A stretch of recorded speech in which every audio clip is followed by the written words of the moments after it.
So, housekeeping? No, Liam. No, because you've done stuff. Ellie has also done stuff, and here's the spoiler-free reviews of the things that she has done. This is unusual. It is. I'm usually unprepared. It's not what everyone's hoping for. I'm not about to review American Psycho and get that out of the way. How's that going? I opened it the other day. Well done. I didn't read any pages. I opened it, I looked at the percentage just to check where I was, and I went, oh my god, I've still got 25% of this book to read, and then closed it. That's not a lot, though. Oh, I can't bring myself How to many do it. pages is 25%? It's not, like, a lot. Because it's got to be... the book can't be more than, like, 200, 250 pages. What I need to do is I need to book a week off from work, and then I need to go and live in the woods for a week with just American Psycho, because then eventually I will get so bored that the only option I have is to finish American Psycho. I think out of just stubbornness, you wouldn't. You'd be like, look, I know this is what I'm here to do, and I'm not going to do it. I'd make pine cone dolls and play with them. It would end up like the surrounding area of your little like hut would just look like the Blair Witch. You've got these little like stick figure people that you're hanging up. To be fair, that does sound quite fun, so yeah, that probably would. Liam. Yeah? This week I saw Shin Godzilla. Oh, okay, tell me more about that. It's a really good movie about Godzilla. Okay. How does it compare to the American Godzilla? Not good. Wait, this one's not good. I've confused myself, Liam. Yeah. I've confused myself because there's been a day in between. Listeners won't have heard because I'll have edited it so smoothly. Yeah. But listeners are going to be unaware of the fact that what happened at that exact moment in time is your Audacity froze. Yeah. We lost an hour of recording. Yeah. This is 23 hours in the future. Yeah. I've now got. I've already said all the stuff I want to say about Shin Godzilla, but no one will hear it because it's just sort of. No. So I've just got the say it audio, all again. But just me. Just be professional. Say it all again. Easy. Shin Godzilla is a good movie. Yeah. I can see why people wouldn't like it. Why is that? Some of the graphics are kind of dodgy. They don't look amazing. And I think that would put people off. I think How also, dodgy are we talking? You should, in your spare time, and listeners at home, you can do this as well, Google Shin Godzilla and look at the Google image results. And there's a specific one that is like of a young baby Godzilla. Right. And it looks ridiculous. But in haven't... what way? So, picture Godzilla. Yeah, big old green thing. Yeah. Kind of cool. Like a T-Rex, but say. overweight. Or like not really, but sure. I mean, it doesn't stand the same. Whatever. A fat old T-Rex. A baby version of that, right? Yeah. Should sort of look like a kind of intimidating, maybe a bit smaller monster. Yeah. What it ends up looking like in this is a weird... It's got 2 legs. It's got no arms. Yeah. It's got like 2 maybe little nubble things that aren't arms. Yeah. It moves around on its belly, pushing itself around. Okay. And its eyes... You know when you see a dead fish? Yeah.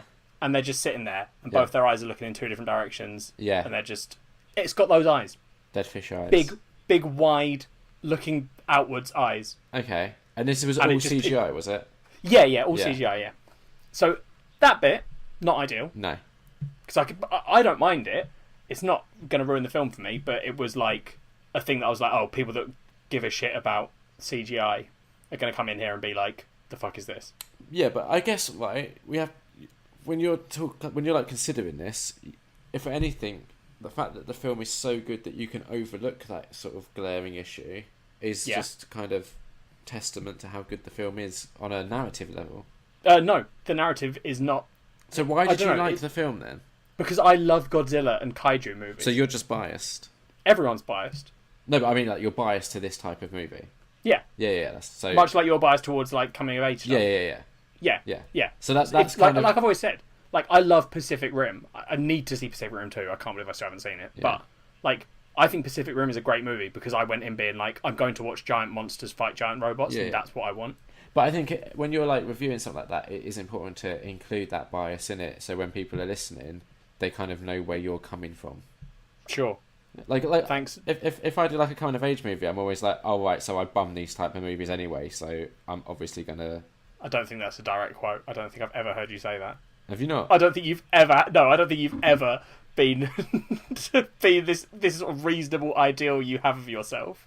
Where you're like, hey, guys, I know I'm biased to this movie, so I'm just, take everything I say with a grain of salt. You're just like, this film is the best film. The funny thing is, most of the coming-of-age films that I am biased towards, I'm then like, I don't really like it that much. It's got a female protagonist, not a fan. Yeah, you're kind of sexist. Nothing wrong with being sexy. I didn't say sexy. So the other thing this film has that's kind of... Yeah, so like I was saying, the narrative, right? Yeah. It is a weird version of the story in that in the sort of Americanized Godzilla films, they're telling the story of like either one person or a group of people sort of surviving in Godzilla attack. Yeah. Right? Yeah. In this film, it has got a guy who's like the main sort of guy. Yeah. Sort of. Yeah. But it's more telling the story of how Japan as a whole is dealing with the Godzilla attack. Okay. Yeah. So that's kind of weird, I don't know, difference to the American films. It's kind of interesting. It also definitely plays into the whole like that stuff people got from the original Godzilla films, where there's that big like tie into the nuclear weapons that were launched against Japan. Because that was very like, reactionary to that. Yeah, and this definitely has that theme in it. So this is something else that we've discussed in the past about how you don't like reading too deeply into movies. No, so I try not to, but it is unavoidable in this film. It's so in your face. Yeah, and it's sort of, it definitely feels like it's very much them saying, hey, remember when America nuked Japan. But this is kind of partly what I find interesting about this sort of thing is because I guess you know what they're saying, right? Because you know the backstory there. Yeah. And I guess like there's probably other films that we've spoken about where neither of us maybe have known the allegorical backstory there, so we probably missed out on a load of stuff. But it could have really changed the way we maybe interpreted the film if we had have known that. But I mean, so this doesn't... So I think this is where my like side of that argument comes in, which is like, while that is definitely a theme in this film and you can see it, it doesn't impact the movie. Like, I didn't leave the movie at the end being like, holy shit, Hiroshima, my God. It's so bad. Because, it was so bad. Yeah. Let's just very quickly clarify that. It's one of the most horrible events in history. Like, I wasn't trying to downplay it, but while it's definitely part of the film, it's not changing the film. Do you know what I mean? Like, in terms of like, I didn't leave it being like I rate this Godzilla film higher or lower based on Japan's history issues with America. Yeah. Is that how you describe nuclear weapons? That issue they had. Yeah. You remember, Liam, that little issue they had where America bombed them with very big nuclear weapons. Yeah. That just tiny little... Yeah, that little snafu. On the history of the world. Yeah. But do you know what I mean? Like, so I get what you're saying, because it can impact a film. And for people that, like, someone like Jason, who very clearly is looking at films with, like, a thematic mind and, like, looking for... He's smart. Let's just, let's say it like it is. For smart people, it probably does change the film. For regular dum-dums. Joes like me and you. Well... For the dum-dums. Yeah, for you, the dum-dum. Oh, right, yeah, me, yeah. Yeah. What's that film you saw, Liam? Texas Vibrator Massacre, was it? Or... Yeah. And I'm the dum-dum. Yeah. Why would you pull, like, out of all of the movies that I've seen, why would you go to Texas Vibrator Massacre as the one that's like, this is a dum-dum film? Oh, sorry, was it a smart film, Liam? I think there's a level of ingenuity to it. Maybe we can do it for a culture swap one day, and then we'll both discuss it and learn. It's such a vile movie. I can imagine. I don't really want to watch it. No. But you know what we will do on a culture swap soon, because I've ordered it? I do know, because remember, Liam, we had this discussion 23 hours ago.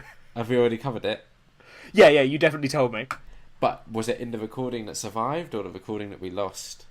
Oh, it's probably in the lost recordings, the lost episode. There we go. So you have to forget all of that stuff that I've told you. Oh no! I'm definitely, every time you mention something we've already mentioned, I'm gonna bring it up. Well, then the Spider-Gwen conversation is going to be difficult. It's going to be real awkward. I ordered Barefoot Again on Blu-ray. So, and I want us to watch it soon on a culture swap, because that then opens up us doing other anime, because I've kind of put a gate on that until we do Barefoot Again. Yeah. So maybe episode after next. Yeah, maybe if it's arrived. I mean, it's estimated to arrive at like the start of August, and the way we're currently going with episodes, where we're like squeezing out one a month, it might be here in time. We're getting to a month. They're just happening at weird times in the month. Oh, okay. We're a bit like a pregnant lady. Are we? with periods. No, wait, pregnant ladies, do they still get periods even though when they're pregnant? Because I don't. No, think no, that's they're how very that delayed. works. They're constantly delayed, And then a baby like our falls out. episodes. And then one day they discover they're pregnant. Yeah, we're at the stage where We're like a phantom pregnancy. yeah, this is Nerd on Nerd. Phantom pregnancy. Okay. Anyway, I give Shin Godzilla 4 out of 5. Excellent. Have you discussed all of the things that we previously discussed that are lost? Nah, I think I said something about the lady who does an American accent poorly last time. Yeah, but go on. don't worry about it. Oh, that was That's good cool. because you said No. that was an issue. Well, no, I didn't say it was an issue, actually, Liam. I said that it was, I believe my exact words Yeah. were, it didn't take me out of the movie, Yeah. but I could see, again, it's another one of those things where I imagine if you weren't enjoying the film, Yeah. it would just help to further take you out of it, where there's a lady who's playing The the president. assistant. No, she's the assistant to the ambassador from America. Okay. Her character is meant to be half Japanese, half American, but raised in America. But when she speaks English, it is with a heavy Japanese accent. And Can you do like a sample? no, Liam, I can't. Listeners, go Google Shin Godzilla again. This time, look for YouTube clips of the What ambassador's should they be assistant. searching? No, Liam. Anyway. 4 out of 5. Let's move on.